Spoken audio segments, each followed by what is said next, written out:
I've been thinking about my family a lot. I've got a lot of siblings. I'm the youngest of 6 siblings. I'm 27. My elder sister is in her 40s. Massive gap between us as well. But my sister, who I'm closest with in age, me and her did not get along at all as kids. We're great friends now, but as kids we fought so much. Classic sibling rivalry. And in her defence, I was very sensitive. I was a very sensitive child. But in my defence, she was a massive bitch. And if you want to hear her side, I guess she can do a comedy special. But there was one time we were both going out to work at the same time, both fully dressed, just getting sort of bags and coats and things together, and he was sitting at the kitchen table putting his shoes on, and I don't know why, but as I walked past him, I did a boob jiggle in his face, just one of those, right in his face. I don't know why, it felt like a wasted opportunity because he was at a good height. If I didn't do it, when am I going to get the chance again? So I did a boob jiggle in his face, and I thought he'd do that thing, you know, where people, they put their head right between and do the noise, you know, the like that. It's got a special name. Does anybody know the name? Motorboating. Thank you, because I always accidentally call it waterboarding. It's only waterboarding if they're really sweaty. That's what I thought he'd do. I thought he'd do that, like that. He didn't, you know what he did? He just stood up and did a boob jiggle back. Now it's a thing that we do and I don't know how to stop it. It's not just us. A big part of being a bisexual is constantly being told you're not a bisexual, you're going through a phase, you're just whimsical. Oh, aye, that's me, whimsy down a T. So for years, I tried to get on board with the idea I was a straight woman that just had sex with an awful lot of women. Never thought I was a bisexual. I just thought I was a legend. The only big age gap between a man and a woman where the woman's older is Emmanuel Macron and his wife Brigitte. You know, the president of France, Emmanuel Macron? Looks a bit like Ted Bundy. He does, have a look. And do you know he was 16 when he met her and she was 40? She was his teacher. Creepy. Creepy, but so French. Imagine, she'd be like, no, Emmanuel, no. Oh, Emmanuel, I have meats and cheeses and wines older than you. No, oh, okay, vive la France. Speaking up and setting personal boundaries became a recent social media trend amongst the girlies called entering your villain era. Because why wouldn't we employ an antagonistic narrative for women who communicate their needs? That's literally how the witch trials started. As legend has it, in 1429, right before she was burned at the stake for heresy, the final ever words of Joan of Arc were, "They hate to see a girl boss winning."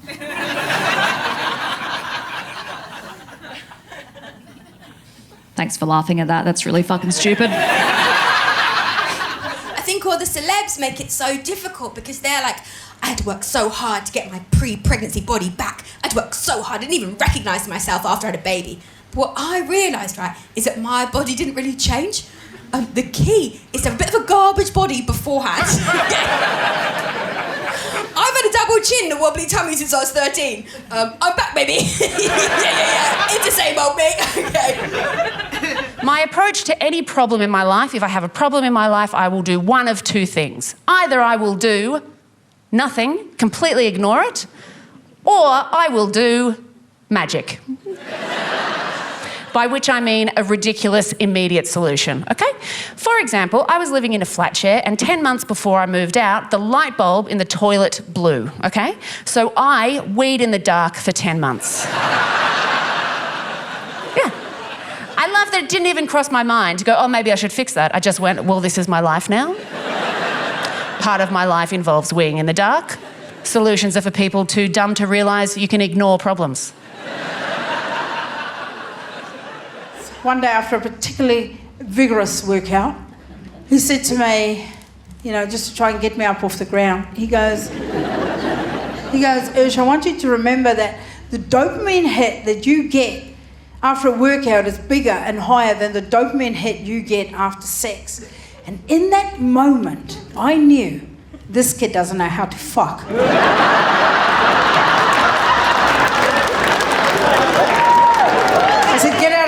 class. I said, mate, I cannot be skinny and bad at sex. I'd rather be fat and good at sex. I love my family. I love my nieces and nephews and everything. I also love hanging out with the older members of my family. My granddad, 92 years old, he's a great hang, right? He had to get an eye test done recently, and he drove us to the eye test. And I've never been to an eye test before. Brag. I just made eye contact with 2 people in glasses. Actually, there's all of them are over here. It's spreading. Suck it. But never been to an eye test before, but they were what I expected them to be. You know, they're that bit of paper, letters on it. Classic. The lady goes, "Can you take your glasses off?" He takes his glasses off. She goes, "Can you read the first line?" And my granddad says, "No," which I didn't realise was an option in an eye test. You can just choose not to play. This is where it got weird. And I don't know if anyone can back me up on this. I've never heard of this happening before. It just shocked me. She opens up her drawer and pulled out another bit of paper with bigger letters on it, slotted it into the frame. You can just say no and they give you an easier test. Also, I didn't understand the logic of a whole nother bit of paper. Just move him closer.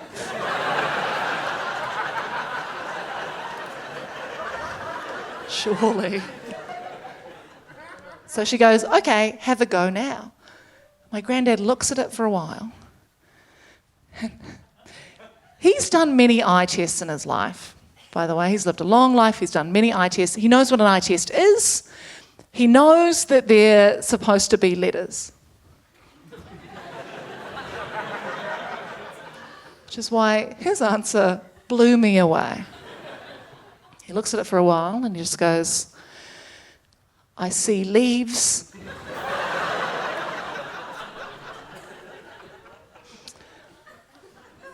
Can I remind you, he drove us to the eye test. He was on the roads and amongst people and their families. It made me rethink everything. That story he told us about how he backed into a pile of leaves and it screamed.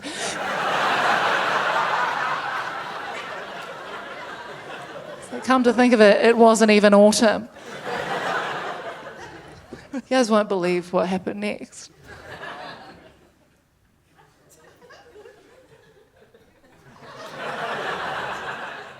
What do you think, Evan? I'm giving you quite a big clue. Another sheet of paper. One fucking letter on it. I had to stop myself from laughing out loud. I am not making this up. People ask me, did that really happen? Legitimately. The letter K, huge. I was shocked. I was like, surely we end the test. Surely we know enough by now. If you were to do a regular, practical driver's test, and they were like, "Can you start the car?" And you said, "What's a car?" "All I see is leaves." I feel like they'd end it right there. If you were to do a job interview and they're like, "What's your strengths?" and you said, "Pass." I feel like they'd end it there, but they continued. Letter K. Granddad looks at it for a while and he's figured out that they're letters. He figures out it's supposed to be letters and not lettuce. He looks at it for a while and he starts to guess. And you can tell he's guessing because they're quite obvious guesses. He goes, "Is it an A?" She says, "No." He goes, "Is it a B?" And I'm reaching the point where I wouldn't be surprised if the person was like, he does get 26 guesses. But that was where she finally decided to call it. She goes, okay, we've seen enough. I'm like, you've seen enough. He hasn't seen shit.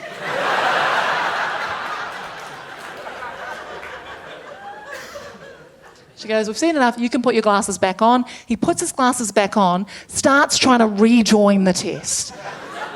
He can see it nice and clear, he just starts shouting, K, K, K. The worst letter to scream 3 times.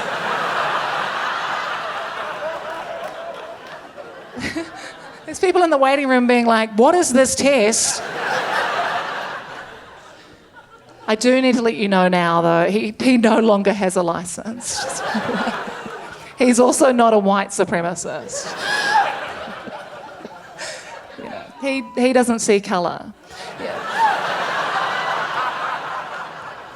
I decided to get a pet. I've always grown up with pets, and in my teens and in my 20s. And then there's something about the lifestyle of being a comedian that means you're on the road a lot. It's not really conducive to having animals at home. And then I thought, I've done this 8 years. Maybe it's time the lifestyle worked around me for a change. So I really wanted a cat. I got a cat 2 years ago. I got another cat last year. My fella seems to think I just wanted 2 cats. He doesn't realise it's now an annual event. The second cat we got is a rescue cat. She was just left outside of the vet in a box overnight, just left. And she's lovely, she's very affectionate. Whenever my fella picks her up, she starts purring straight away, and he looks her right in the face and he goes, who would abandon you? Who would abandon you? I said, stop saying that to her. It's like somebody saying to me, who would divorce you?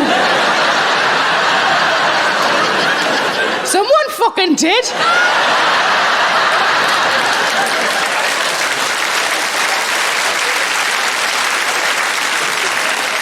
But I do worry that I tell people a bit too soon in any conversation that I've got cats. I've got cats, it's too soon, it's too soon. I've got cats, that's lovely, and your account number is... And that's because they're not too bad in the minute, but I've often got big scratches on my arms, and I don't want anybody to ever misconstrue what those scratches are. I don't want anybody to ever leave my company going, she seemed really happy, but did you see her arms? When truth be told, it's because I cuddle them too tight and the fuckers fight back. But the first cat we got 2 years ago, a little ginger kitten, he's called Chief Brody, named after the police chief in Jaws. I was still living at the flat at the time, and I thought I'll let him have a wander around, get his bearings, have a bit of a sniff, a bit of an investigate. And he went round the back of the sofa, and I was quite surprised because I'd lived there for 6 years and I'd never been round the back of the sofa. And the Hoover certainly fucking hadn't. And he came back round with what can only be described as 4 big grey fluffy slippers on.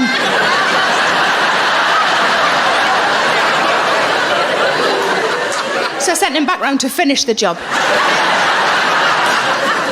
I don't know if you've ever tried to litter train a cat. It's normally quite straightforward. Whenever they look like they're about to do something, you pick them up and you plonk them in the litter tray, you hope for the best. But Chief Brody took a while to cotton on, kept having it laxed, poor bugger. And at one point, my fella and I were standing over the litter tray, just looking at each other going, is there anything we could be doing to help him that we're not already doing? And my fella, because he's so lovely, he looked down at the litter tray and he went, do you want me to do a shit in it to start him off? No, I really don't. It would be end to end. And the cat would be like, who the fuck lives here? Aslan?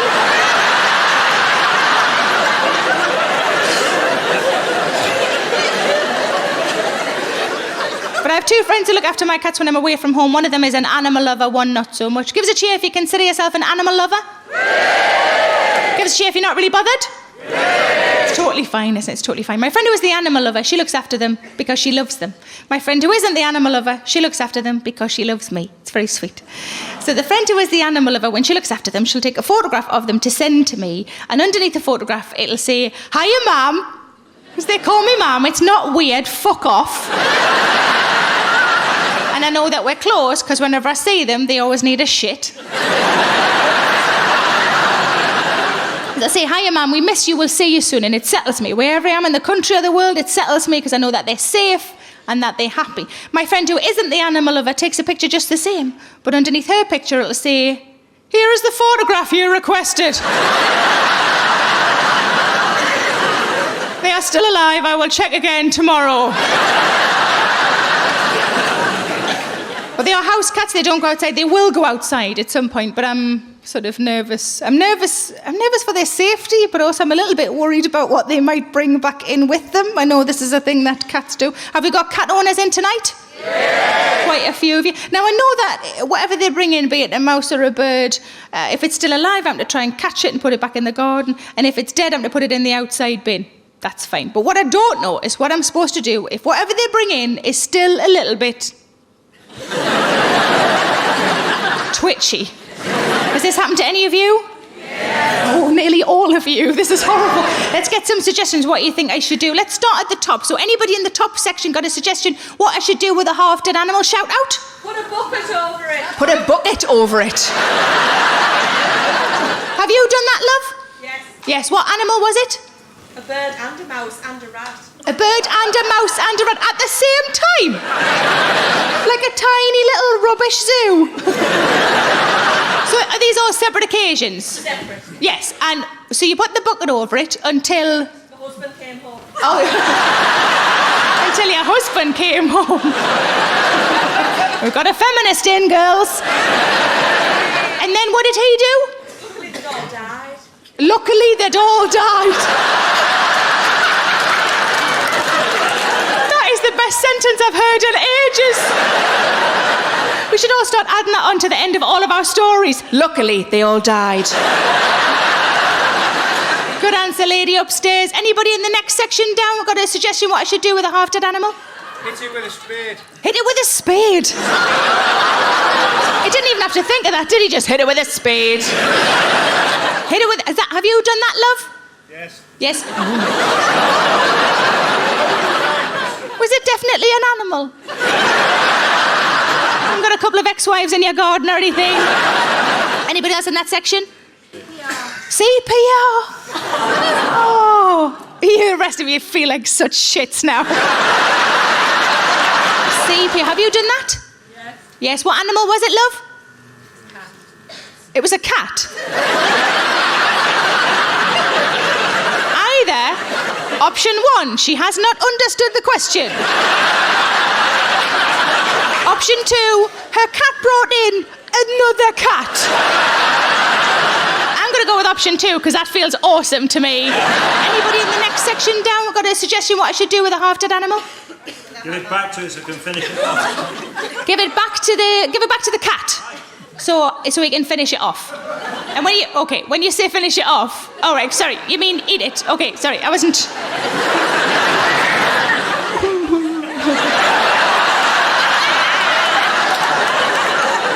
One tiny final wank. A cat couldn't even do that because they don't have that kind of hands. It'd have to do it with its paws. Well, you've just made me mime a cat wanking off a mouse. You dirty bastards. So you mean give it back to the cat so the cat can eat it? I like that idea because that feels like good parenting, doesn't it? Because it's like, finish your tea or you're not playing out. I like it, it's good. Anybody else in that section? Put it on YouTube. Put it on YouTube? Oh, we've got a young one in. How old are you, Flower? 25. 25. Get out. Fuck off.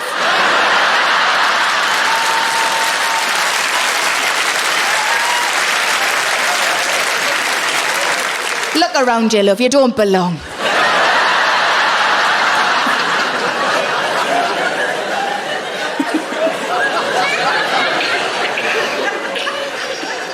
That was so much fun. Sorry.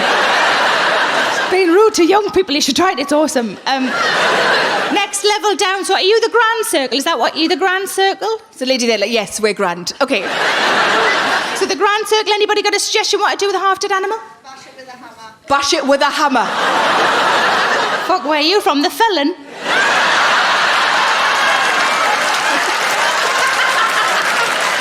I love that there's a lady cheering that I've just implied that she's from The Felon because you're clearly from The Felon, yeah! We bash things with hammers! else in that section? Chuck it over next door. Chuck it over next door!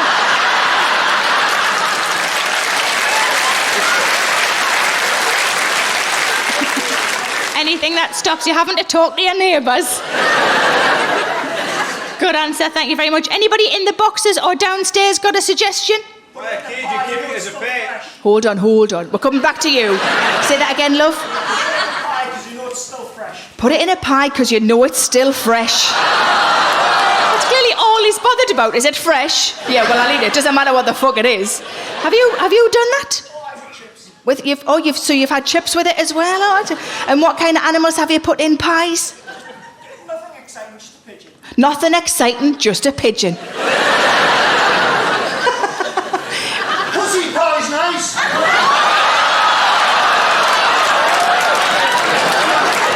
Wowzers. You actually went there, didn't you? He's doing that with his arm as well, like he's a fucking winner. Something tells me by how mortified your girlfriend is that you're not going to get any of that for a while.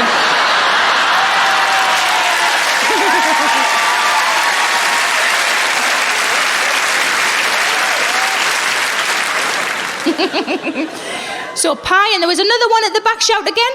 Put it in a cage and keep it as a pet. Keep a half-dead animal as a pet. Have you done that? It was fine, it came back to life all right. Oh, what animal was it? It was a vole. It was a vole. The lady at the front is a big fan of fucking voles.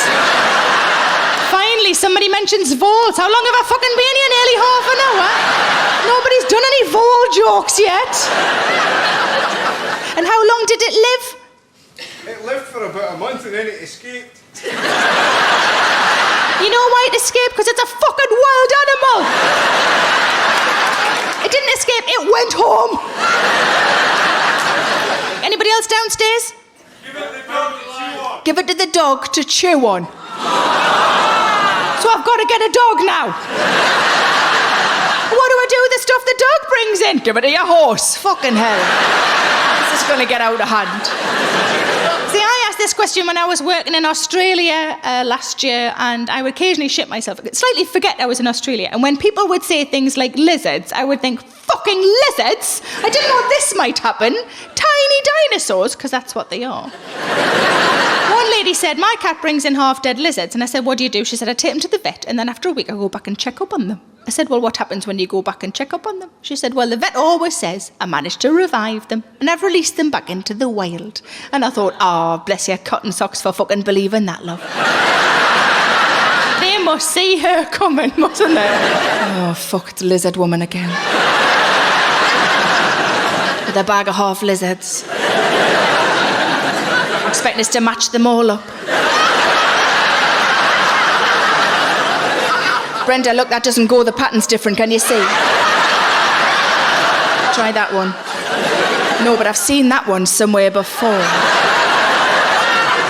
Another lady said that her cat brought in a half-dead parrot. I said, what did you do with a half-dead parrot? She said, I just put my fingers over its nostrils for a while.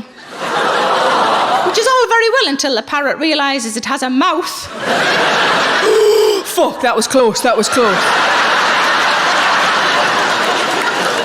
Then one really serious lady, very straight face, she said, drowned it. I said, what did you drown? She said, it was a frog. I love the idea of a frog going, oh no, don't put us in the water. I hate the water. That's my natural habitat, just a fucking idiot. Oh no. But my sister said, are you going to bury all of the animals your cat's bringing in the garden? And I said, no, because it's the first time I've had a garden as an adult. I'm not about to turn it into a pet cemetery. Then I thought about it, and there is a plus side to this. Think of how many magnums I'd have to eat for all of the little lolly stick crosses. Terrible being an intelligent woman trapped in a Scottish accent and living in America. I didn't know this was my voice till I moved to England, right? In my head, I talk like Stephen Fry, and then moved down south and started going into shops, and people just looked at me like a dog was barking at them.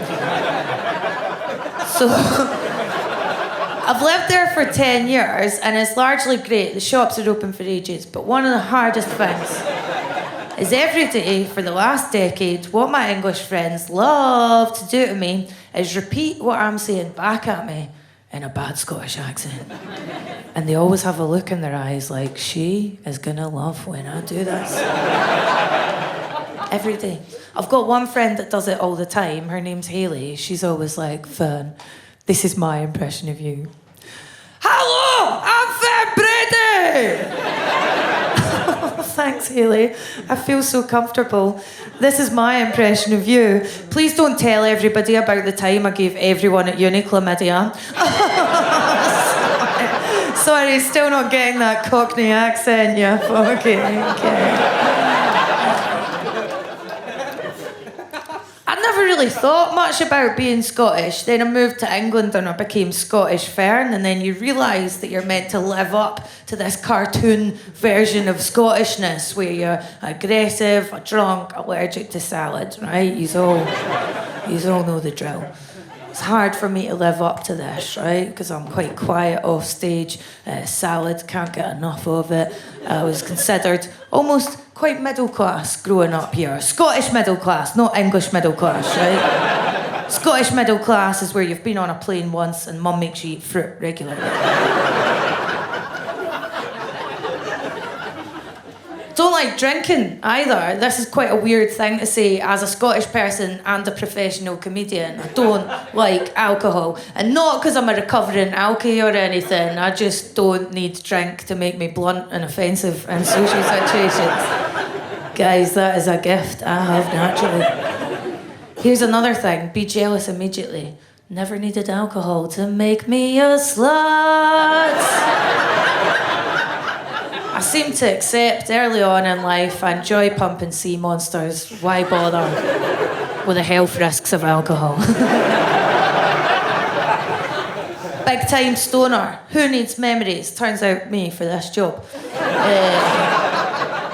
Oh man, I love to smoke joints, but I've had to quit it for the sake of my job because my memory was getting so bad I had to Google the phrase double bike because I no longer knew the word for tandem. I've been smoking heavily for like a year, and I was like, all that stuff about memories is just government conspiracy theories. And then I went to say the name. I've been going out with the same person for 8 years, so I know his name, right? His name's Connor. I went to say his name, and I thought, is this cunt even called Connor? Who knows? Just act confident. See, when I was growing up, whenever I saw Scottish comedy on telly, it seemed to rely on slagging off Scotland, and it was a kind of shtick that was like, oh, aren't we all just fat, illiterate bastards eating chips out of a bin? That's what it was, right? I don't like slagging off Scotland. I'm not comfortable with it, apart from one crucial thing, and that is the world of Scottish amateur pornography. Which I made the terrible mistake of watching. This is a real category of porn. I'm not making it up for the show. Don't watch it. But a lot of you are drinking. Yeah, he's cheersing. He's seen it. Scottish porn's the most depressing porn I've ever seen. Comes a close second to Russian porn, and at least in that they're skinny, but it's in that bleak, we did this for a piece of bread kind of way.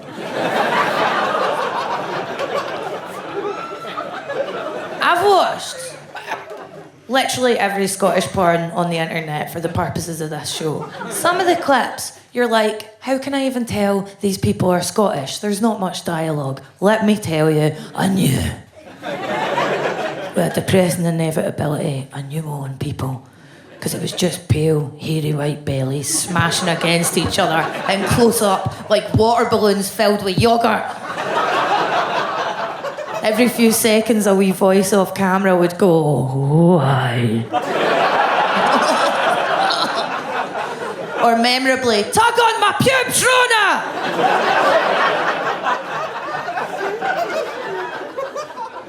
I clicked on this Pornhub clip. It said, Scottish girl fucked in London. When I put it on, literally just footage of me paying £1,000 a month to live in a basement. And I watched like amateur stuff rather than slickly shot professional stuff because it's more ethical. That's what a hipster am. It's more ethical. What they lack in muscle tone or symmetrical facial features, they make up for with a large degree of enthusiasm. You know what I mean? I can see who watches it here. I've had to stop watching it and go back to the professional stuff. I'll tell you why. Firstly, can't control the soundtracks in people's homemade sex tapes. I had to turn off someone's amateur porno because they were playing the song Everybody's Changing by Keane in the background. Oh, which will come first, climax or me killing myself? Here's another thing. I don't judge any of you if you want to make a sex tape, but for the love of God, would you lock up the pets beforehand? You know the number of times I've just sadly closed my laptop during a porno? Because there's been a couple pumping away in the foreground, really happy, really oblivious to just the sight of their proud cat sauntering in the background. Meow! This is my time to shine! I put one on the other day. It had a couple were just dry humping American college amateurs, and in the background there was just a sad little Yorkshire Terrier. Dogs are pure innocence and goodness, just looking at them like, please take me a walk. I watch lesbian porn, mostly because straight porn is largely made for straight men, so it'll have these blowjob scenes that go on for 10 to 15 to 20 minutes. Well, why don't I just watch someone file a tax return? Men in the audience, do you hear how many more lady laughs are coming after that bit? I have like a list of little tasks that I need to get done round the house, and the one that never gets done, and I feel bad about it every day, I always think about it, is whenever I put a porn on, I'm at the beginning of a wank. It's another fantastic day as a self-employed lady. I think it'd take you seconds to put some blue tack or a bit of tape over the camera of your laptop, and you never do it. And one day someone's going to hack into my laptop and steal footage of me wanking. That's a thing, yeah? Then it's career over or the start of a glorious new career. This is what stops me doing it, I think. Don't flatter yourself. Realistically, who is going to want to watch footage of a 33-year-old woman in full winter pyjamas? Sheets pulled up to my chin because I'm a Catholic. Don't want Jesus to see. Or my dead grandparents, dirty voyeurs. Triple chins, just... completely dead-eyed.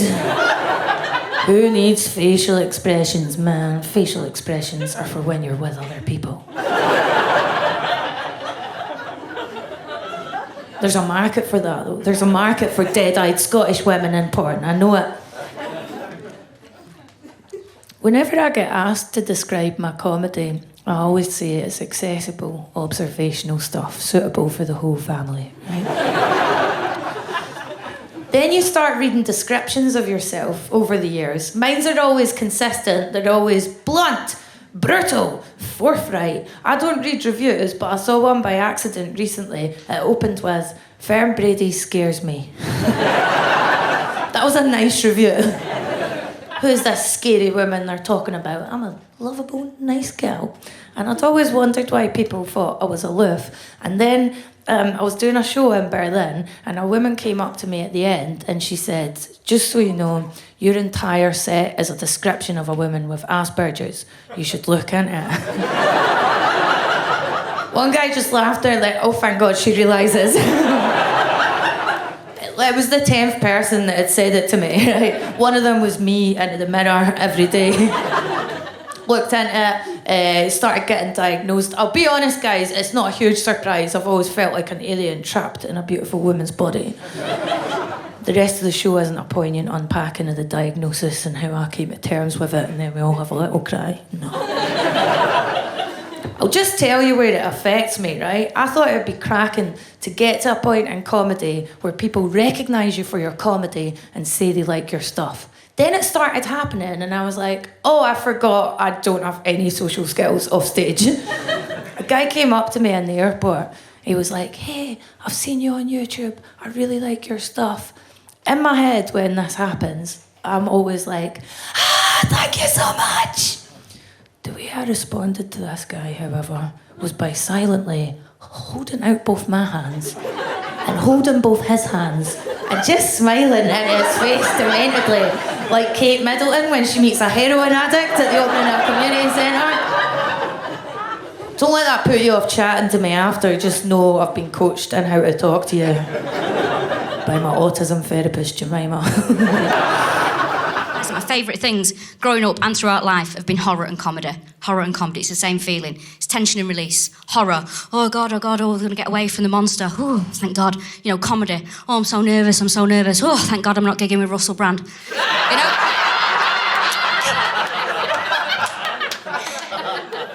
Let's not forget that's the thing. So like, you know, so it's no surprise enjoying that being tension and release, enjoying that as a feeling. It's no surprise my favourite show growing up was Crime Watch UK. Oh, what a show. Any other Crime Watch fans in? Oh, PC Jackie Hames, yes please. Loved it. And it's tension and release. The tension of the you know, recently committed crimes reenacted before your very eyes, and the release of the hilarious photo fits. What a show.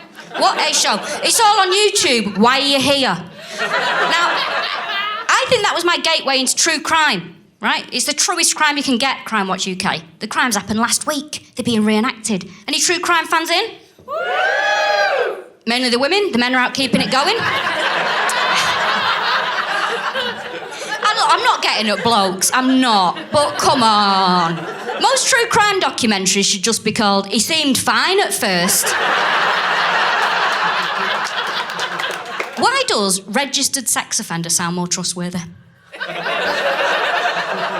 what I mean? Like, you know, if you need to get your boiler fixed, people go, make sure you get a corgi registered one. Like, registered sex offender sounds more sounds more official. You know, like if you saw Hugh Edwards in the street, yeah, and you went, Hugh, you're a nonce. He could go, well, actually, I think you'll find him a registered sex offender.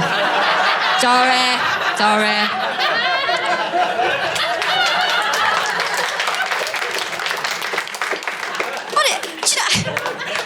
Obsessed with these. I think the way we engage with true crime is a real problem, says the woman with the popular podcast. Right?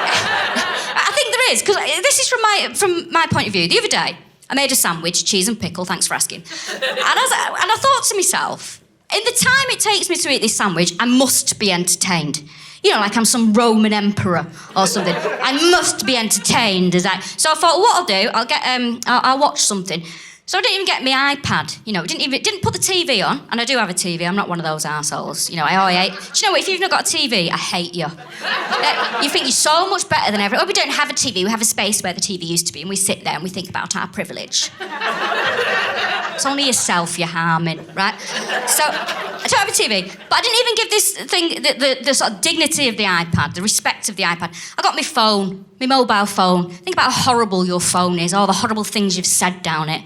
The horrible things you've searched on it, all the makeup shoved in the ear, all the screenshots you've taken of people you're meant to like, you know? And I've just got it, I open YouTube on it, and I just wrote into the YouTube search bar, family annihilation, go. Got myself a documentary on family annihilation, watched it, didn't even wait for justice. I just turned it off and went, that's a shame. Carried on with my day. That is horrible. Horrible. That is disrespectful and weird, quite frankly. It's weird and creepy, the way we engage with it. And family annihilation, probably one of the worst crimes. You know, usually, family annihilation is usually a man who's, well, should just leave it there, who's, who has sometimes met a woman and he'd rather be with that woman than have the responsibility of a wife and family. So what he does is he goes, oh, I'll kill all them. And then people will be dead happy that I've moved on. Right, that's what... So it doesn't... Of course, it doesn't work like that. But I often think about the woman on the other side of it, the woman that, you know, he wanted to be with. How does she carry on with her life? You know, what does she think? She gets in a new relationship, you know, the man buys her flowers. She's thinking, call that a gesture. It's a weird one, that, isn't it? If you laughed, it says a lot about you. My favourite sort of genre at the moment is romance fraud. Love Rats. Do you like a bit? Have you watched Love Rats on? Oh, it's good, isn't it? Oh, I love it. Romance fraud. Do you remember the Tinder swindler? That one. Didn't like that. Didn't like the women on it. Liars. Liars, the lot of them. Because you be honest with me. You tell me you were interested in him for his money and I'm on your side. I'm on your side, right? If that's what you wanted him for, be honest. Don't look in the camera and lie to me saying you were into all 4'10" of him. And look, I'm sorry, I'm a 4'10" woman, right? And I ain't going out with a small man. Why should I? Why should I? Why should I have a life where neither of us can reach?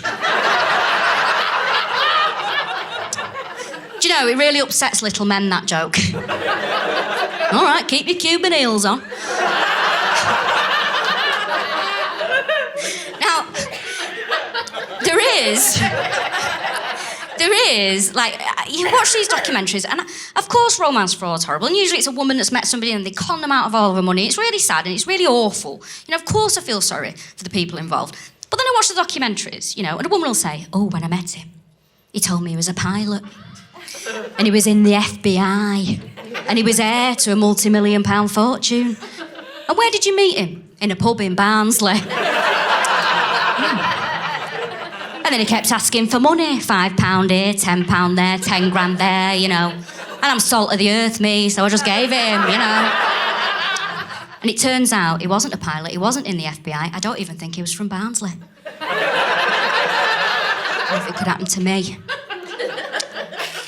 it could happen to you. No, it couldn't. You're stupid.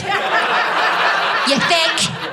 You're gullible and you're stupid. That is not going to happen to me. I don't believe a man when he says anything. I'm not going to believe he's a pilot and he's in the FBI without evidence, right? Honest to God, I don't believe my boyfriend when he says, yes, I remember that friend of yours, and yes, I'll take the bins out in the morning. One thing you need to know about me is that I have thrush. More often than I don't have thrush. This is because everything gives you thrush. Carbohydrates, sugar, alcohol gives you thrush. Soap, condoms, bathers give you thrush. Summer, stress, sex gives you thrush. Taking the pill, having a bath, wearing underwear gives you thrush. Hearing the word thrush gives you thrush. You've got it now, I'm sorry. Say thrush 5 times into a mirror and it'll appear like the fucking Candyman. Hello. What's your name? Penny. Penny. I'm so sorry I just cast the thrush spell on you, Penny, but solidarity in numbers, I reckon. I do. I think we start a support group. Call ourselves the Rub Club. We'll get merch. You know those wire head scratcher things? We'll get labia-sized ones. Penny doesn't want to do any of this with me. Penny, I can't talk to you about your thrush all night. I have a show to do. We'll get tequilas later. I went to see a doctor about my perpetual thrush. Bulk billed walk-in clinic, because that's where you get the best service. I got a hot doctor. That's a bad start. If you're hot, don't become a doctor. Just don't. You might think you're helping people, being a service to society. Society needs you to stay in your lane. Society needs you to be an escort or an influencer or Jason Momoa's body double. Society does not need you to be sitting across from us in an office while we explain to you in great detail the gelatinous consistency of our discharge. Society was very embarrassed. If you've never had the pleasure Thrush is the thrush bit's still going. Thrush is the overgrowth of yeast in a person's vagina, the symptoms of which are like unbearable itchiness and a cooch that smells like the underside of a jetty.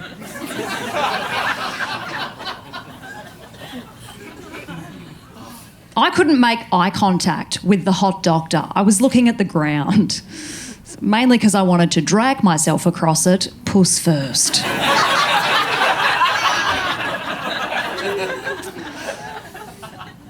Like a dog with unexpressed anal glands.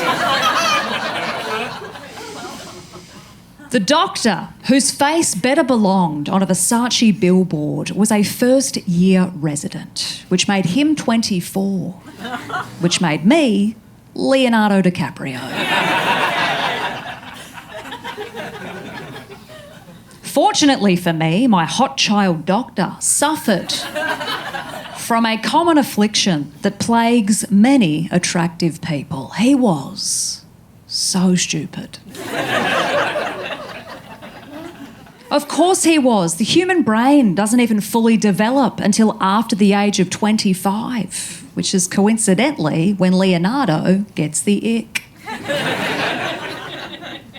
When his latest girlfriend starts a sentence with the words, "I think," he just cunt punts her off the yacht.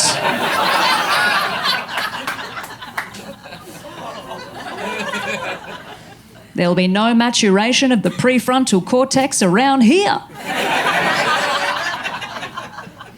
Bring out the next one. I don't care which one, just make sure she wasn't alive when Titanic came out. There was an article that was published last year that revealed doctors will now receive compulsory training in understanding women's health, which is good to know. They didn't already fucking have it. Up until this point, if you look up endometriosis in a medical dictionary, it's just a cartoon drawing of a priest holding a dead cat. Endometriosis, of course, is the Greek goddess of, and have you tried taking Nurofen? After telling this frat boy physician the many things I had tried and failed to rid myself of recurrent thrush, he turned away and he started typing. You know that thunderous patter doctors do on the keyboard while you sit there convincing yourself it's cancer? That's when you're meant to look around the office at the little touches they've added to make themselves seem less like fucking sociopaths. This guy had nothing on his desk but a lone Batman figurine,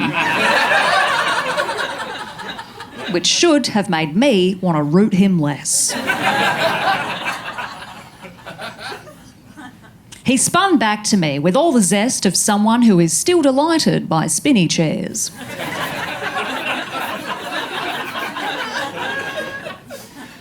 And he said, "Have you tried inserting garlic?" Sorry? He goes, "Yeah, they say you can cure thrush by vaginally inserting a clove of garlic. Is that something you have tried?" What am I, fucking stir fry?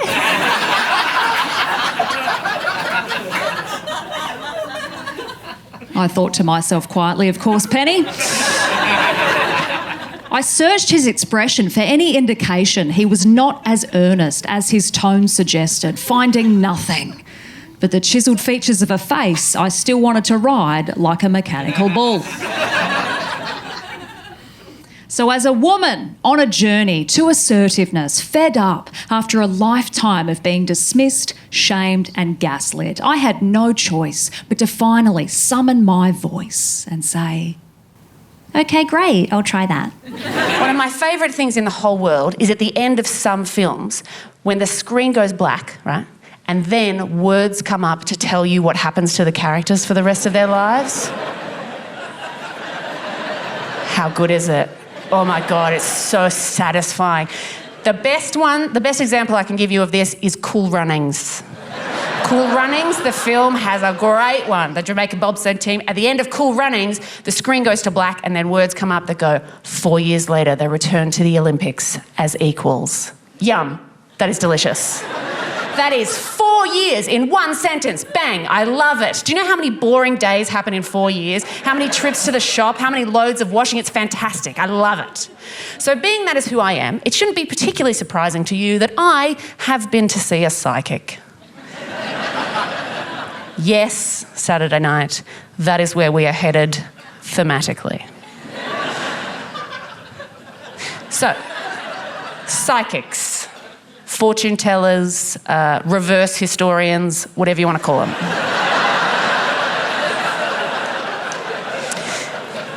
Now, nobody panic, all right? It was just one time. I went one time when I was 19 years old, and continually from then until now, heaps. I've seen heaps. So many. I don't know what the collective term is for a group of psychics. Is it a wank? I think it's a scam. I think it might be a scam. I think it's a flock of seagulls and a scam of psychics. I have seen a scam of psychics. I've seen more psychics than I've seen dentists. That's not good.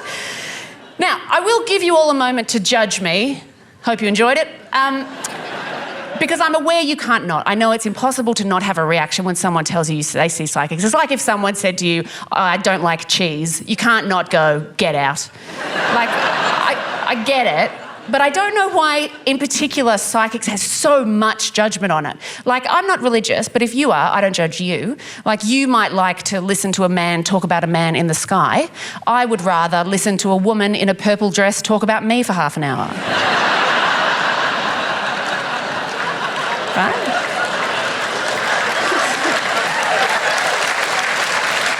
And yet I'm the weirdo. I don't get it.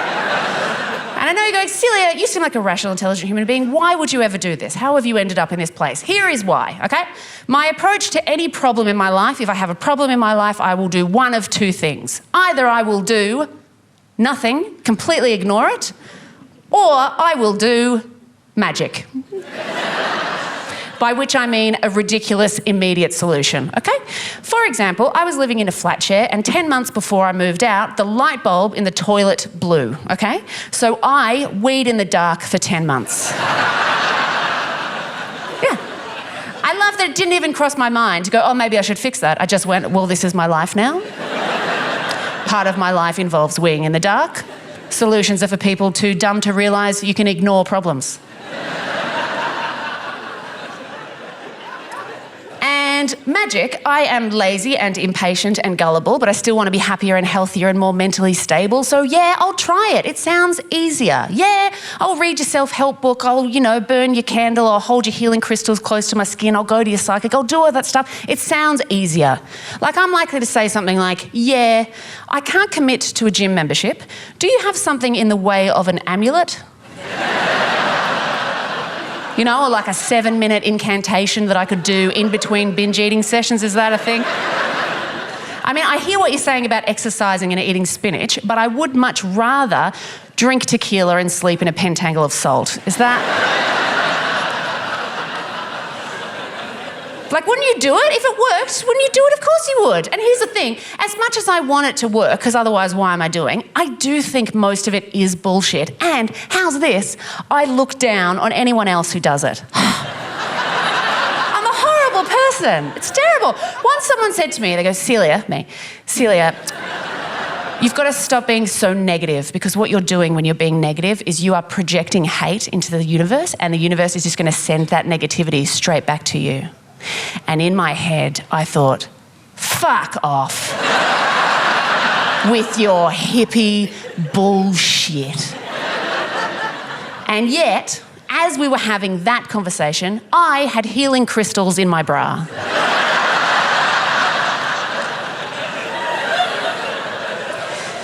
Yeah, it's difficult to take the rational high ground when you have magic rocks in your underwear. But I wasn't keeping anything else in there. Why not? Might work. I'll just put them in there. Why not? And I would genuinely forget that I'd put them in there, and I'd go to have a shower and I'd be like, clonk, clonk. Like, what's that? Oh, that's right. I'm a fuckhead. So this is me. Welcome. Now you're caught up. That's who I am. Here is the good news, okay? As as an adult, it is your right to call bullshit on whatever you want to call bullshit on, okay? They're called opinions, they're wonderful things, you can change them, you do what you want. Now, this is going to be a very painless bit of audience participation, just to prove that point. I'm going to give you your options. I'm going to ask you a thing and I'll give you your options. Your options are bullshit, maybe, or shit, yeah. You think that thing is bullshit, you think maybe, or shit, yeah. I will start with you, sir. Arms crossed. Bullshit, maybe, shit, yeah, psychics. Bullshit. Bullshit. Wow, that was very loud. That was very emphatically. Didn't have to think about that. That's fair. It's a popular choice. Actually, because this is sort of the theme of the show, I will ask the full group about psychics. So bullshit, maybe, shit, yeah, psychics? Bullshit. Fuck me. Is this an intervention? I feel... Okay. Oh, geez, I feel bad if there was anyone who was going to be shit, yeah, like shit, yeah, or bullshit, right, guys? That's fucking bullshit. All right, fine. You're all very welcome. Bullshit, maybe, shit, yeah, yoga. Bullshit, really? Yeah, fine. Bullshit, maybe, shit, yeah, people giving out free massages at parties. Maybe. Okay, maybe just one hand from behind. Bullshit, maybe, shit, yeah, dream catchers. Maybe. Incorrect. They are bullshit. Maybe. Wow. See, I could do it too. It's weird, because just because you're in on one thing doesn't mean you're in on everything, and that's fine. You're all welcome to their opinions. Do what you want. Dream catchers, if you don't know, are the circle things with the string and the feathers that, as I understand it, you hang them above your bed and they catch nightmares. And then, I don't know, the next day you clean them out like a tumble dryer filter, just like, ugh, a clown one. So... This is the area that we're talking about. There'll be some people in the room who are very familiar with all of this stuff that I'm talking about, and some people who've never heard any of this stuff before. So I will break it down. There's a lot of different types of fortune tellers and this kind of stuff. The type that I would normally see are tarot readers, okay? There's the ones with the cards. How's this? This is how fine the line is. I call bullshit if someone was reading tea leaves. I'm like, I am not taking life advice from Beveridge Debris. I've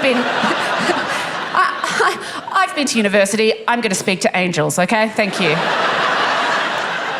It makes no sense. Anyway, so I usually see the tarot reader with the cards, and if you don't know, tarot readers are normally set up out the back of a crystal-y shop, and you go into a crystal-y shop and you go, hello, do you have a stranger out the back who can give me some life advice? And they go, we sure do. Do you want to see any credentials? And I go, nah, there's a chalkboard out the front, that's enough for me. And they go, it's going to cost you about $80 for half an hour of stranger's life advice. And you go, well, that sounds reasonable. And then you go into sorry, what's this? This is my final year 12 exam score. Yeah.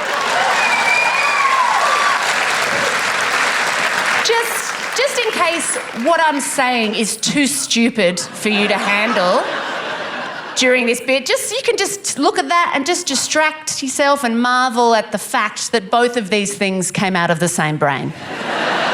So when you're sitting in front of a stranger who you've paid to tell you your future, often they'll give you a deck of cards to shuffle whilst you're thinking of a question, and they'll ask angels or spirits or something, and then they'll listen for an answer and they'll go, thanks very much. What I'm getting is, look, it's difficult for me to tell you exactly what the psychics have said to me in the past because I don't remember.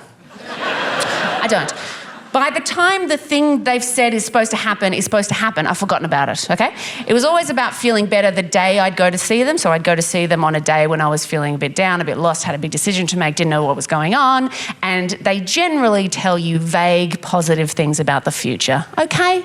And look, it feels nice to have someone say everything's going to be okay, right? That's the service. And I can't do that service for myself because I don't believe me.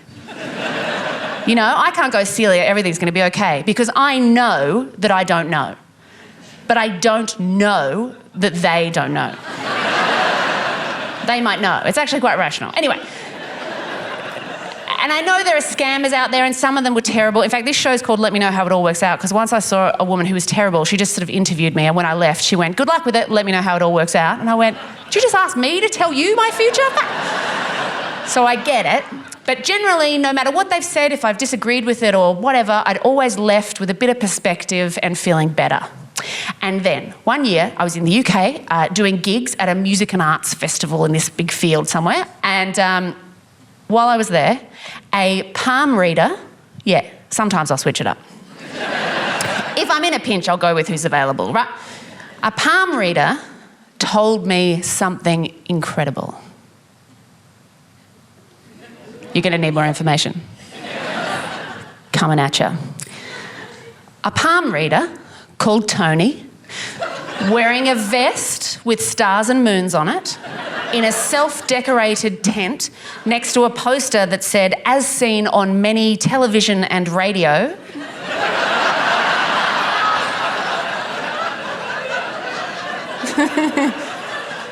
Told me there was something very wrong with me. Yes, Celia, you went to a palm reader. No, as well as that. Now, Tony was about 60 years old. He had a very kind face. He reminded me of like a friend's dad. He was a really friendly, lovely man. So I was not expecting this at all. And he kind of snuck it in amongst other things. See if you can spot it, okay? So I was in the tent with Tony and he looks at my palm and he goes, "Okay, well, you're a very good communicator. You can't have kids. You need to have your wisdom teeth taken out." And I said, "What?" And he said, "You need to have your wisdom teeth taken out." And I said, "Sorry, can we go back one?" And he said, "You can't have kids." And I went, "Yeah? What?" And he took both of my hands in his like this, and he said, "I am so sorry. It is never easy to tell someone that." And I said, "Seemed pretty easy, Tony, if I'm honest." And I said, "Do you mean I won't have kids or I can't have kids?" And he goes, "You can't. I'm so sorry. You cannot have kids." And then he told me some other stuff, gave me his email address, and I left. So, yeah, I can't have kids. I know. Walking around thinking you're fertile as shit. No. Shocking. I mean, either that or Tony was trying to trick me into having unprotected sex with him.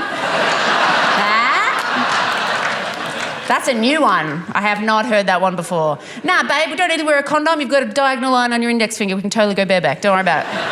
Trust me, I'm a palm reader. Super sweet. Bareback means no condom, by the way. I have to, because it's misleading. I like to be educational. It's misleading. Bareback sounds like a bareback. It means no condom. Got to be careful. Got to be careful, because you could get pregnant. I mean, I couldn't, but you might. Look out. This is a side note, and it doesn't mean anything, but I just love this. A friend of mine honestly thought bareback was man and woman naked. Woman rides man around living room.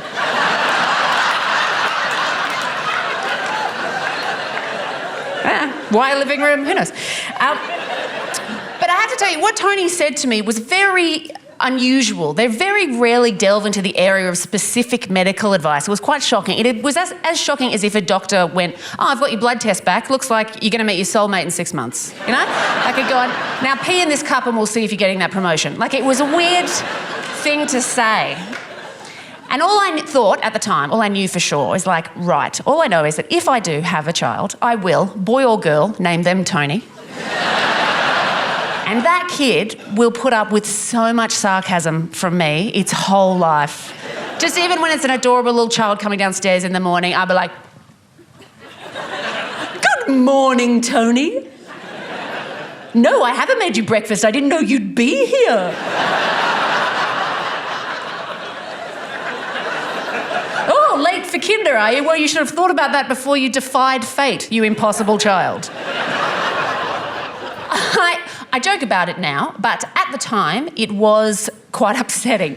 Not because I believed him or I've ever had a thing about having kids. It was just intense having someone that sincerely tell you something that fucked. Do you know what I mean? Like it felt like what it would have felt like if it was real. If someone had gone, "Oh, hey, you know this potential future you thought you might like to have as an option for yourself one day. No, not for you. You missed out. You don't get to do that." Like if you went, "Oh, there's a country I might like to go to one day." No, you can't. Why? It got hit by a bus. That whole country... You missed out, right? And I was having a shit time anyway because I hate camping. It was cold and wet, hadn't showered for 3 days on the other side of the world. So I came out of Tony's tent and I found a bit of grass in this field and I sat down by myself and I had a little bit of a cry. Okay, wasn't bothering anyone, just had a little bit of a cry by myself. And then I heard a voice go, "Excuse me." And I looked up and there was like a young, trendy-looking Festivally dude. And he goes, "You've got some mail." Right. And he handed me a brown paper envelope and written on the front of the envelope, it said, "To a sad-looking stranger."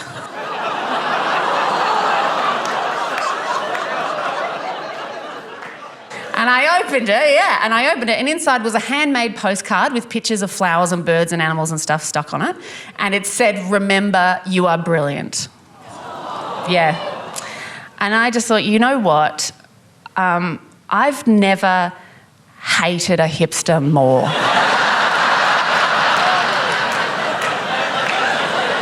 I got caught out because my mother lives with my sister in Christchurch, which is on the South Island of New Zealand, and I live in Auckland, which is on the North Island, which is nice and far away from them.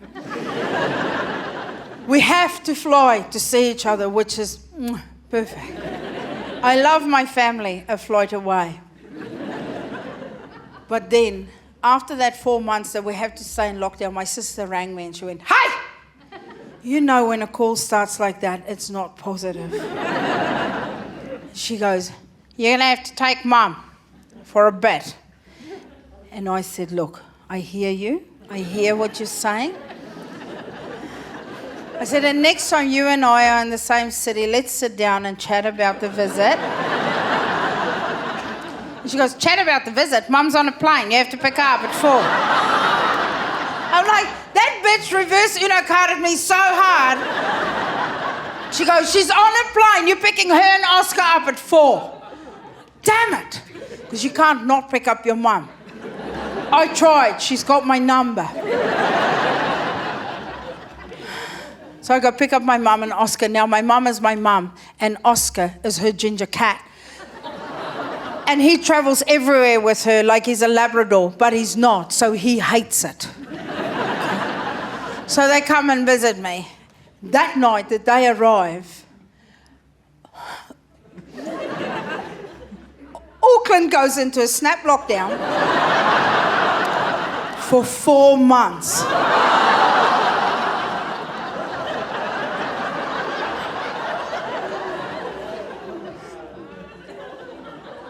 Look, I don't care how much you love your mum, but 4 months is 3.5 months too long. That first week when your mum comes to visit, it's amazing, right? You're cooking, you're baking, you're gossiping. You're like, shit, I have missed you. This is great. Because your mum has all the good gossip, because she still takes everyone's phone calls. You started filtering that shit 22 years ago. You're like, I'm not talking to these freaks. Your mum is still on top of everyone. So she said, "You know, Cousin Dean." "Yes, I fucking do. What's he up to?" "Tell me everything."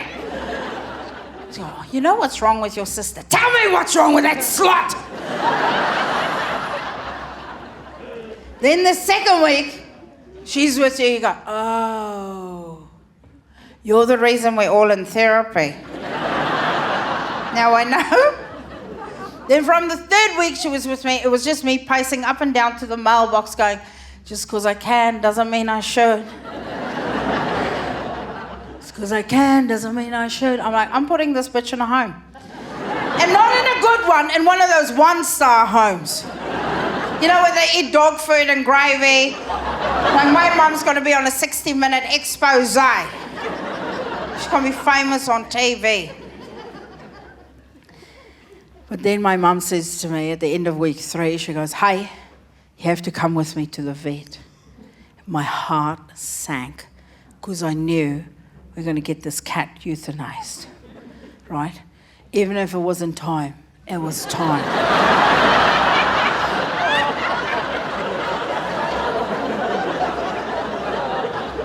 Now I can see some of you already tensing up. Hear me out. This is a very, very elderly cat.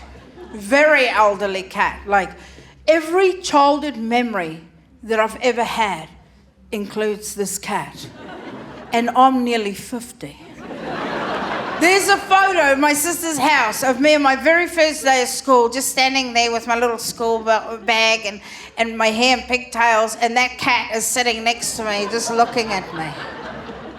I remember the day that cat joined our family. I was about 3 years old. I was riding my trike in the driveway, and this adult cat walked into the driveway, and he just took the cigarette out.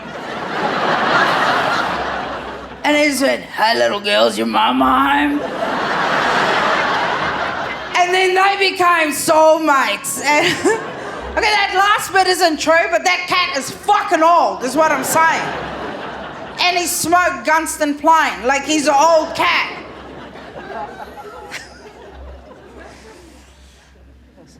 But more than his age, it was time to have him euthanized, because every night while we were watching the news, my mum and I would just sit on opposite couches, and that cat would come through, scraping his asshole on my brand new carpet that I had put in 2 weeks before they arrived. He would scrape his asshole from one bit of the lounge to the other bit while making eye contact with me the whole time, like in slow motion, like he's at the Winter Olympics.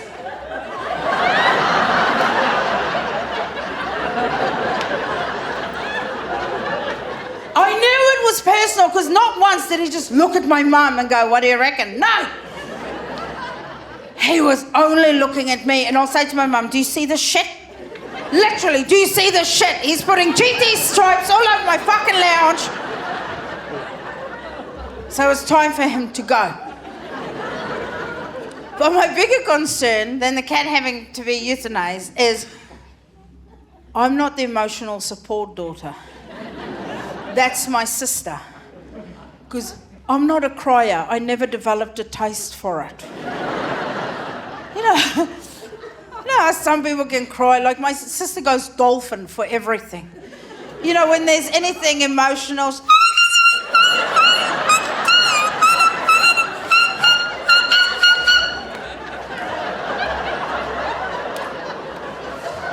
We're at a restaurant and the waitress brings like an extra plate of dessert, and we go, "We didn't order that." And she'll go, "Oh, I made a mistake, you just have that on me." And my sister's like, "Look, we all like tiramisu. Calm down." But I also knew I couldn't, after having this cat for nearly 40 years, just go in. I'm spitballing. Like it's not in the Guinness Book of World Records. I couldn't just go with my mum to the vet and go, "Well, that's that." I knew I had to put on a face for it. Now, I've seen sadness, I've seen criers, right? And if you're not a crier, here's a hot tip for you. If you want to look like you're real sad, close your eyes a little bit, show some teeth, and if you really want to pull off the emotions, just tilt your head back. Not fucking hard at all, is it? You want to go deep, like Oprah deep, rub their backs. So I'm in the bathroom practicing that. But truth be told, if I'm going to open up to you here tonight, the God's honest truth is I thought we could deal with this little situation ourselves. What? What? Don't grab your face, what? Like, okay, fuck it. I can see I'm dealing with some suburban fucking softies here. You would have known that I grew up on a farm in South Africa. And we deal with this shit ourselves. You don't want to pester a vet to have them euthanize an elderly cat in Africa? You're wasting his fucking time. He's busy putting mascara on a giraffe. You think they look that good by themselves? No. So how we do it, when you have you just have a bucket of water filled to the top. Fucking listen first. Stop writing those angry emails in your head. This could be a teachable moment. I'm opening the door to a new thing you didn't know. You can go, "Well, that's interesting. Let's not do that." Or, "Fuck, that's interesting. How big a bucket do we need to get for Uncle Jim?" You know?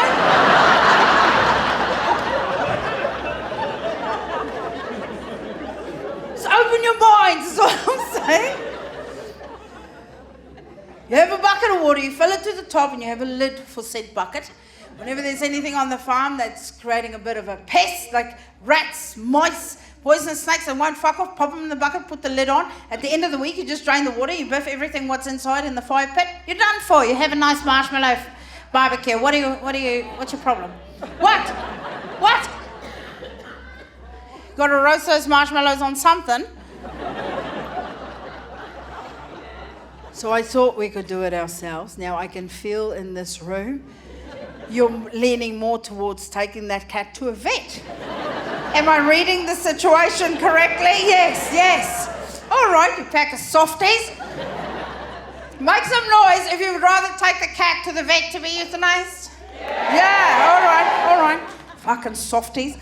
Now, I'm just going to take you through your way of doing it, because I'm an equal opportunity comic. I don't just want to talk about my way.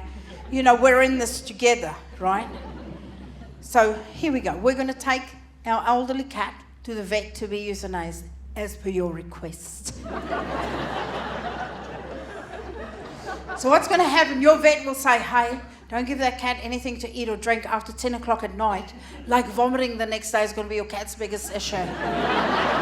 It's going to meet Jesus. But you listen because you respect the vet, so you don't give it anything to eat or drink. Then the next morning, that elderly cat of yours wakes up and he goes, fuck it, I am famished. He goes in the kitchen. Is there food or water for him? No, because you're listening to the vet. What does he see? The travel cage. Does your cat like the travel cage? Shit, no! Because cats never go anywhere fun because they're not dogs. If your Labrador sees the cage, it's like, fuck yeah, holiday! Your cat sees the travel cage and goes, fuck no, something in my ass! Because what happens when you put that cat in that travel cage, which, for the record, your cat does not want to go in that travel cage, it's easier to give your cat a tablet in the bath than to put it in that fucking travel cage. So you have to put it in there, then you take that travel cage to the vet. The vet will then take that cat to the back room where he puts it on a table, then pulls that cat out and puts its naked little ass on an ice-cold stainless steel table. He then takes something and ram it up your cat's ass and then go, this cat is getting fat. Now, if I said to you, I'm going to come round to your house tomorrow morning, I'm going to take you and ram you aggressively into a cage and then take you to a strange man who will take you into a back room, who will then put your naked ass on an ice-cold stainless steel table, then ram something up your ass without a thought of slowly rubbing it first, and then say, you're getting fat, you won't fucking like it. Now, I used to say, nobody fucking likes that, but then people started sending me links of people fucking liking that. Because apparently there's literally a link for everything online. So most people won't like that, and your cat does not like that. Then your vet will have to find a vein in your cat because he has to pump poison into it. Because remember, he's murdering your cat. I mean, euthanizing. Let's not forget why we are there, okay? He will then start looking for a vein, but he's not going to find one because your cat's dehydrated, because you haven't given it any food or water since 10 o'clock the previous night. So the vet is now going, ding, ding, ding, ding, ding, and he can't find a vein. Eventually, your weak elderly cat will go, fuck, put me in a bucket.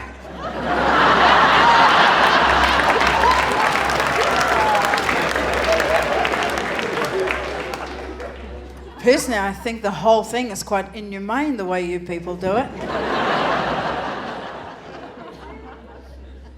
Now come with me. Come with me on my journey with a bucket. The bucket and the cat will be out as a scholastic book later in the year.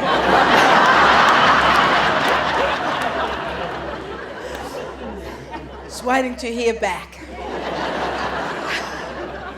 Struggling to find an illustrator, actually.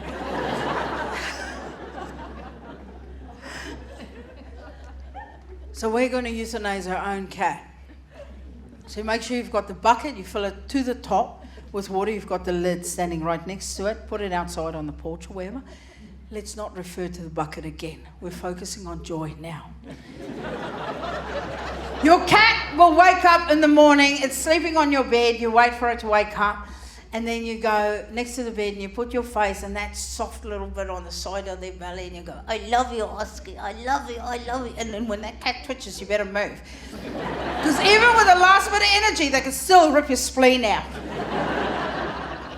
So you move quickly.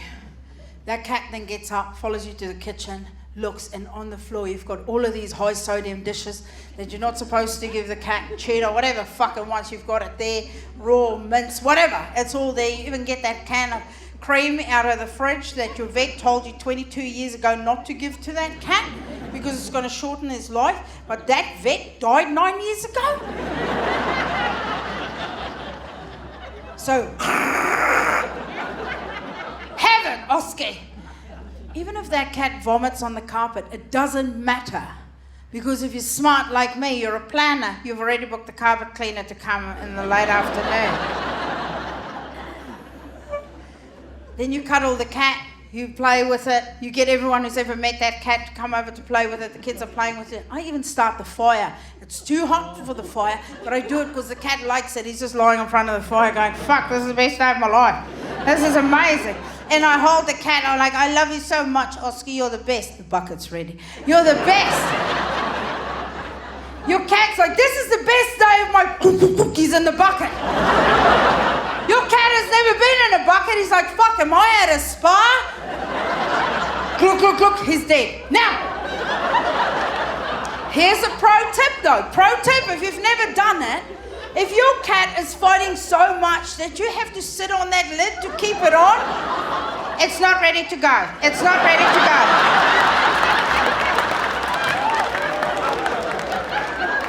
Then it's like grandma. If she can fight the pillow off, she gets one more Christmas.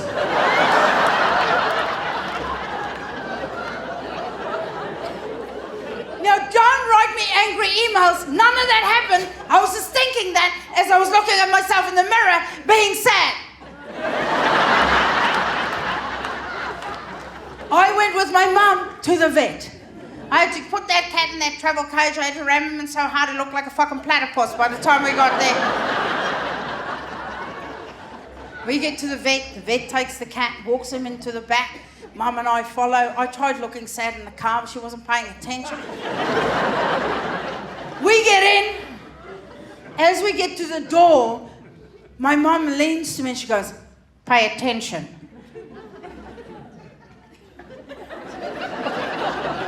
What? You know when someone says something, you go, was that to me? Who are you talking? I didn't understand, because when will I ever need that skill set again? All right. So I just followed her in, and I was standing next to her, and I was being sad for her. And I even did the seance. And but my mum was really annoyed with me for some reason, and she kept going, I didn't know what that meant. And then every time I looked at her, she goes, I still didn't know what that meant. Then my mum got so pissed, she said to me in Afrikaans, so that the vet wouldn't understand, she goes, go and stand on the other side of the vet and pay attention. Now, I said that in English. You don't suddenly speak Afrikaans. I don't want you to think that we had this bond now. This weird trauma bond that now you speak an additional language. I did this so everyone can understand. So I then stood on the other side of the vet, which I didn't understand because I was just saying arsehole and elbows on this side. I was no good to her at all. She looks at me, she looked a little bit happier. The vet grabs the cat and starts squeezing its asshole, and shit popped out of that cat. In that moment, I regretted not floating the bucket idea. So I'm like, how are we killing this cat? They're literally squeezing the shit out of him. Yeah, I was pretty upset when I saw it. Full disclosure, I blacked out a little bit. I didn't even know that I blacked out a little bit because it was one of those things, you know, when you fall asleep on the plane, but you don't know you're asleep till you hear. It was one of those scenarios, but when I came back in the room, it was,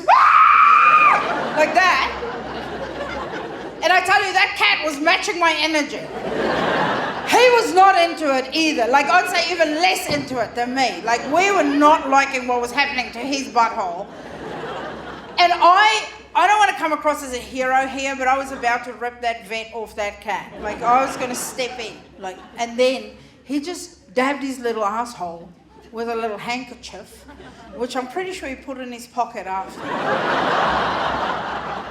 I didn't see where it went, but I didn't see it again.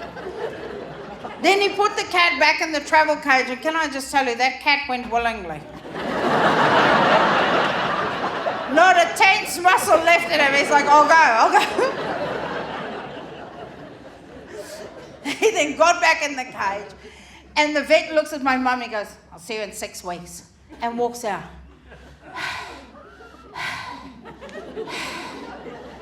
I couldn't believe it. My mum looks at me, she goes, did you see? Did I see? I said, Mum, that's a core memory for me now. Next time I'm on a plane and I'm not allowed to go on my phone, I'm going to be seeing that in high def over and over. I go, that was a lot. And she goes, did you pay attention? I go, to everything. And I tell you what, we're going to the police right now. I'm not letting that pervert touch another pet as long as I can help it. My mum said, so where was he squeezing? I go, right in the asshole. She goes, I told you to pay attention. Like, if the cat's butthole was a clock, what time was he squeezing? I said, I think it was a digital clock.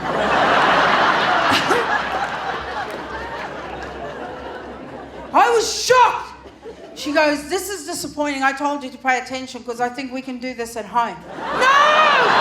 No! Fuck no! I said, you're not doing this at my home.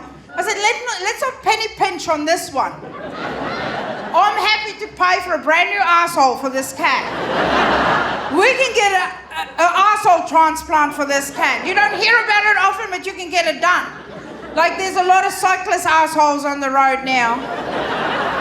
Because they fall so hard, their assholes just fall out, and you can get one of those. They're pretty tight. I was fucking shocked. We went back home in silence. Like, I did not.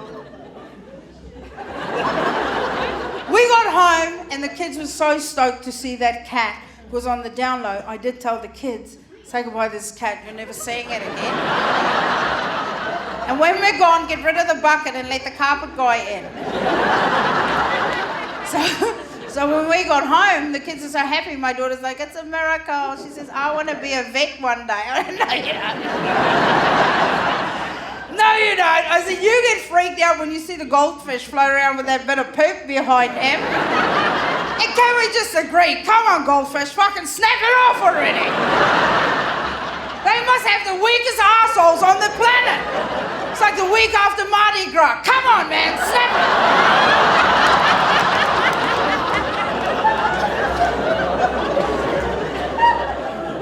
I shudder to think what a vet would have done to a goldfish in that scenario. Holy shit. Quickly make some noise. Any vets in the room tonight? No, because they're at home washing their hands. Yeah, I'm just always thrilled to be somewhere that isn't a wedding. It's just so nice for me. Particularly as the last wedding that I went to, it was back in Kent where I'm from, so my husband wasn't invited. And I got there and I realised I had slept with 3 of the men there. That's quite a high percentage, isn't it? Yeah. And it was a small wedding, mainly family. Oh my God. But then I was like, let's reframe this actually. What a legend. I should tell someone about this, share the good news. I was quite drunk, so I was like, oh, who should I tell? Then I was like, I know who'll appreciate this. My husband. So I messaged him, but because I was quite drunk, my use of past and present tense was off. So I just messaged him saying, I've slept with 3 men at this wedding! Exclamation mark, phone died. The problem in my relationship is that I am a very bad drunk and my husband is sober. And the problem is you drink to forget, don't you? But he remembers everything that I did the night before and then he tells me the next day, which I think is rude. We're very proud of him though. He's been off the drink and drugs for 8 years. It's quite an achievement. Yeah, and I just thank you. I just can't wait till he relapses. Can't wait, counting down the days. Okay. We've been together for a long time now, over 10 years, so it's hard to keep the spark alive. One of the things we did recently that I recommend is we did our love language tests. I don't know if you know about love languages. So you find out what you need in a relationship to feel loved and appreciated. So it turned out my husband's love language was physical touch and quality time. So time spent with me made him feel loved and appreciated. And my love language was acts of servitude and gifts.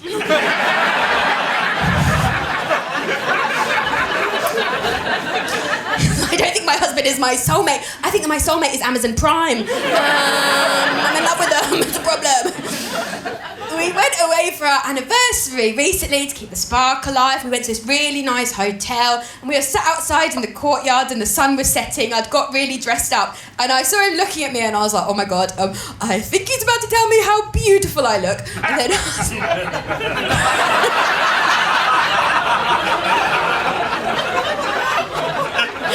he's in tonight. I thought he was going to tell me how beautiful I looked. And so I was like, yes. And then he just looked at me and he went, Harriet, it's so weird. Like in some lights, it really looks like you have a beard. I was like, oh, I did not think you were going to say that. Okay, happy anniversary. Enjoy this one because it might be your last. So yeah, we've been together for over 10 years and I have never cheated on him. Thank you. Thank you so much. Thank you. Thank you. I feel so proud about that. And it's because I have cheated in past relationships. And I know that is bad. I know it is a terrible thing to do. You can really hurt somebody. But my God, you feel alive. What a thrill, you know. You're like, oh, they did the phone. Yeah, no, it's a very bad thing to do. And I got a taste of my own medicine because early in my relationship with my husband, before he got sober, he cheated on me. And for a lot of people, yeah, that would be a deal breaker. They'd break up with him and they'd say, that is it, you don't deserve to be with me. But I think actually the bigger punishment is to stay with them and make them suffer every day for the rest of their lives. I'm like, did you do the dishes? And he's like, no. And I'm like, remember. He does them. One of my friends said that the best revenge if someone cheats on you is to sleep with their best friend. But my husband's best friend lives with his mum and doesn't believe in showers. Like, I only would have been hurting myself, you know. For me. I'm the kind of woman that thinks every erection is about me. Do you know what I mean? So like, my husband will wake up with a boner and I'll be like, oh my God. I can't believe I did that. And he's like, Harriet, it's something to do with you, I was asleep. And I'm like, I was asleep too, this is mad. Oh my God. Imagine what I can do when I'm awake. This is crazy. I am so powerful. So yeah, we've been together for over 10 years. So we met before the apps. So we met the old-fashioned way. I don't know if people are dating on apps, but a lot of my friends, they're worried they won't have a story to tell their kids when they grow up about how they met. So me and my husband are so lucky that we met the old-fashioned way. So we can say, when they say, oh, Mummy and Daddy, how'd you meet? We can say, oh, Mummy and Daddy met the old-fashioned way. Mummy and Daddy were at a party and Mummy and Daddy's eyes met over the dance floor and then Mummy went home and fucked someone else. The old-fashioned way! Lovely little bedtime story, so romantic. I was single for a long time before I met my husband and I always thought, like, to be in a relationship, you have to be perfect. That's what I thought, like, for someone to love you, you have to be perfect. So what happens is you meet someone, they just pretend that you're perfect. You know, it's like, hide that crazy deep down. Yeah. And you go out for a bit and you're like, they're falling for this. Yeah, just gotta keep pretending you're normal and you go a bit longer and you're like, yeah, no, I'm cool, whatever, yeah. And I thought what happens is one day you get married and you're like, surprise! It's too late! He's fucked. What I realised as I got into my 30s, I was married, and all my friends in the same situation, they were like, don't you find hope in your 30s to get married? All your family is saying, when are you going to have a baby? When are you going to have a baby? But what I realised is that no one in my family was saying that to me. Like, if anything, my mum was like, no rush, you know. My grandma was like, some women are never ready. You just do you. And I think the reason is I'm a bit of a mess. I have a scientific reason. I got diagnosed with something called dyspraxia. I don't know if you know what that is. It basically affects your spatial awareness, your coordination, your thinking can be a bit confused. And I found out I had it because I was at dinner with my family and my sister said, Harriet, I was watching Embarrassing Bodies last night and I think you might have the same thing as the woman on it. And I was like, that is not a sentence you ever want to hear. Okay. And so I had to get tested for it, and I was so nervous and worked up at this test and what it meant, and Professor was coming to my house to test me, and it was going to take all afternoon, and I got so worked up that I opened the door to him, and I just burst into tears, and I started crying in this poor professor's face, and I was like, I'm so sorry, I just got so worked up at this test and what it means. I was like, come in, and I led him into the living room, and I got my foot stuck in a bowl, so I was crying with my foot stuck in a bowl, and I was like, I'm so sorry, just give me one moment while I just get this bowl off of my foot. And then he was like, no, thank you so much, Harriet, you just saved us 5 hours. I think you got it, love. I think you got it. So I was like, cool, what does that mean? He's like, don't worry, there's a dyspraxia forum for your sort. I really recommend it, bunch of morons. Some people are very serious and it really affects their life, but some people, they're just looking for an excuse. There was this one woman on it called Sheila, and she was like, hi guys, I don't know if this is a dyspraxia thing, but it really burns when I pee. I don't think that's a dyspraxia thing, Sheila, you know. This is a heavy weekend, Sheila. Like, she didn't lie down, it's a grammar juice, Sheila. It's a different thing, Sheila. It's different. So the diagnosis helped me to make sense of a lot of my life, you know. I lived in chaos, particularly when I was single. I once went home with this guy, right, and I was trying to act really together and really normal because I liked him. It was the first time I went home with him. We went back and he went to take off my skirt and I was like, yeah, cool, mate, whatever. And then he went to take off my pants and that's when I realised I'd accidentally put on 2 pairs of pants.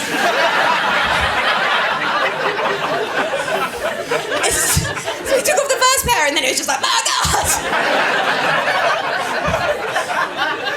It's like, whatever she's hiding, it's clearly for a good reason.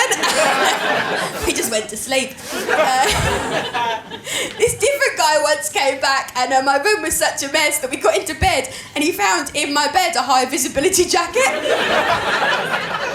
I don't know what he thought, like, you know how some people are turned on by danger? No, I'm aroused by safety. Buckle up, okay? I was standing outside my show last week and there was a queue of people waiting to see me and one of them was this girl was wearing a jumper saying Harvard. And I was like, oh no, I don't know, people that went to Harvard are going to be for me. And so I said to her, did you go to Harvard? And she said no, and I thought, phew, because people that go to Harvard, I don't think they're my crowd, but people that buy a jumper for $7.99 from H&M that says Harvard, they're my people!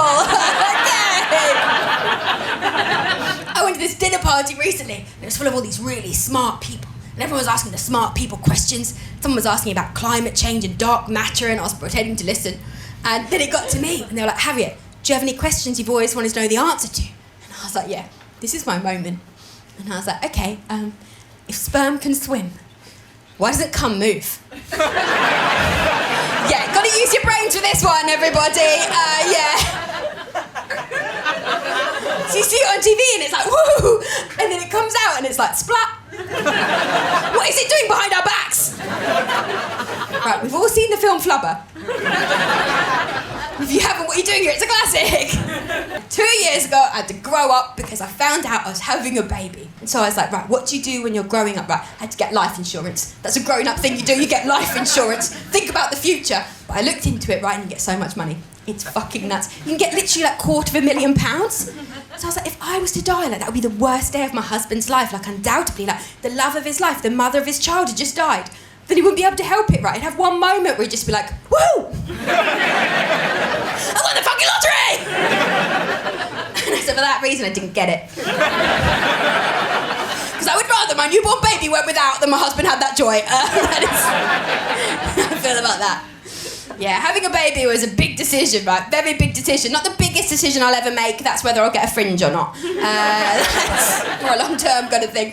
I think people make it quite stressful, the thought of having children. People really play it down. Like Michelle Obama said this year that she hated Barack for the first 10 years of her marriage. And Barack Obama, her husband. I don't know. Like, she said it because she wanted to give regular people hope. But I don't think she realised that actually took away all hope. Because we're not married to Barack Obama. Right, because if my husband's busy, it's because he's having a nap. If Barack was busy, he was like in the octagon or whatever, you know? It's a different thing, it's different. So people have asked me when I knew that I wanted to have a baby, and the truth is, it was the night that my cat died. Traditional. Because I love that cat so much, right? I love that cat more than certain family members. Like, maybe not my husband, but like my uncle. You know, when I cried, that cat licked tears from my face. My uncle has never done that. If he did, it'd be weird. I'd be like, get off, Unks, what are you doing? Anyways, I got back from the vet and I was so sad about my dead cat and I couldn't stop crying. It was this magical evening, it had just started snowing, and I looked down at my phone. I'd been tracking my periods, and I knew that I could get pregnant that night, and then the soul of my cat could get reincarnated into my baby. What? And I told my husband that, and he refused to have sex with me. But I had a baby, didn't I? Okay. And so I knew that I wanted to have a baby, but I knew that I didn't want a boy. You're not meant to say that, right? You're meant to say, I don't care about the gender as long as it's healthy. But the truth is, I would have rather a girl with a limp. And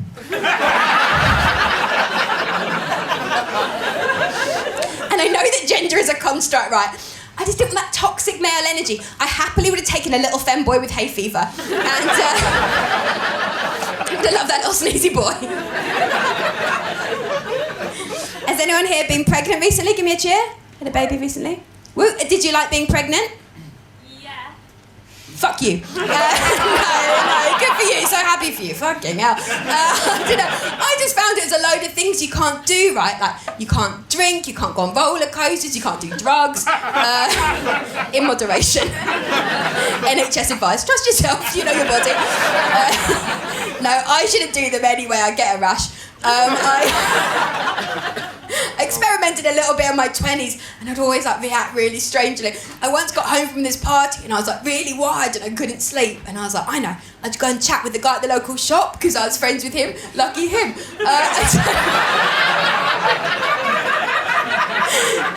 I got there and I was like, we get on really well. We've had this mad idea, right? If we're not both married by the time that we're 40, we should marry each other. And he was like, I'm 62 and this is my wife. Okay. Interesting. I found all the advice when I was pregnant so patronising. Right? I read this book and they were like, look, you have to eat really healthily and think of a baby all the time. If you do accidentally eat half a pizza, go to bed, wake up the next day, and it's a new day. And I was like, half a pizza? I've never eaten half a pizza in my life. The only time I've ever eaten half a pizza is when I've eaten my own pizza and then said to my husband, are you going to finish that? Have your pizza as well, thank you. And I was so worried about my body changing, and I think all the celebs make it so difficult because they're like, I had to work so hard to get my pre-pregnancy body back. I had to work so hard, I didn't even recognise myself after I had a baby. But what I realised, right, is that my body didn't really change. The key is to have a bit of a garbage body beforehand. I've had a double chin and a wobbly tummy since I was 13. I'm back, baby. yeah. It's the same old me. Okay. Then I was so worried because they say when you have a baby, like you can just go around, live your life, just piss yourself out of nowhere. And I was so nervous, I was worried, and I opened up to a friend of mine, and she was like, Harriet, I've been on nights out with you, you've pissed yourself loads. You don't need to worry about that at all. And then I was worried because they say when you have a baby, your vagina and your arsehole can become one. But like that's a bad thing. Do you know what I mean? I'm a busy lady, you know. I don't have time for vagina and an arsehole. I've got things to do. I've got a baby to raise. Yeah, your vagina and your arsehole become one. It's like some kind of fucked up Spice Girls song, isn't it? Horrible. It took me a while though to feel like myself again. I had this moment in the summer where I just stopped breastfeeding and I went to this spa and I was sat in this steam room alone and I was like, you know what, I'm back, I feel good. And in that moment, the door of the steam room opened and this woman peered in and the steam cleared and she looked at me and she went, Tony?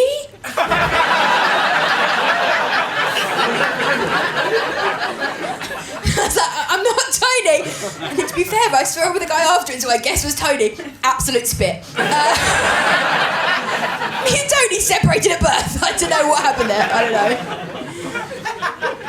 It's difficult. It's difficult to be sexy because there's a specific sexy look, isn't there? It's like the Kardashians and the Love Island girls. It's like swollen face, swollen lips, and swollen areas.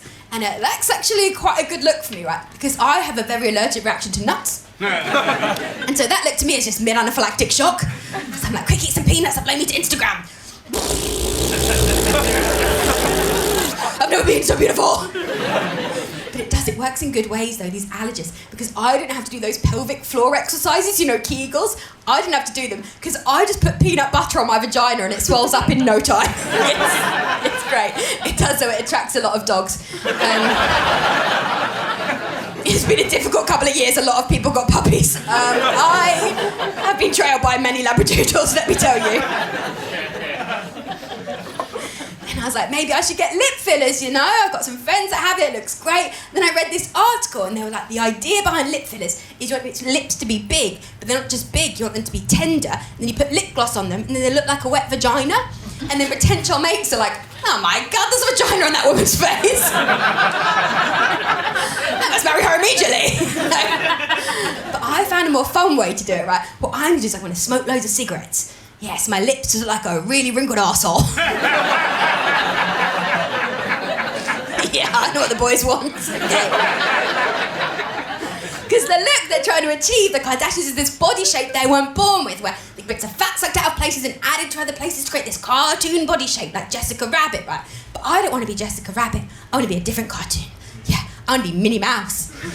Yes, I want to get all the fats into my hands. Yeah, the massive hands, you know.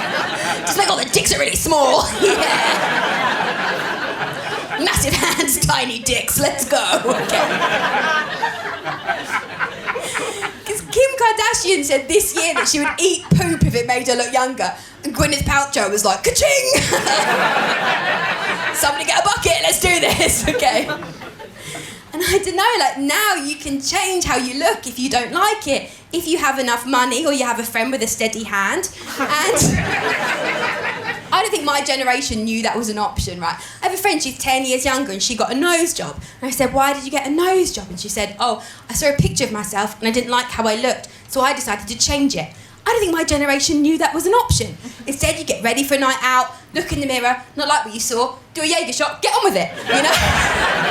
Different approach, different.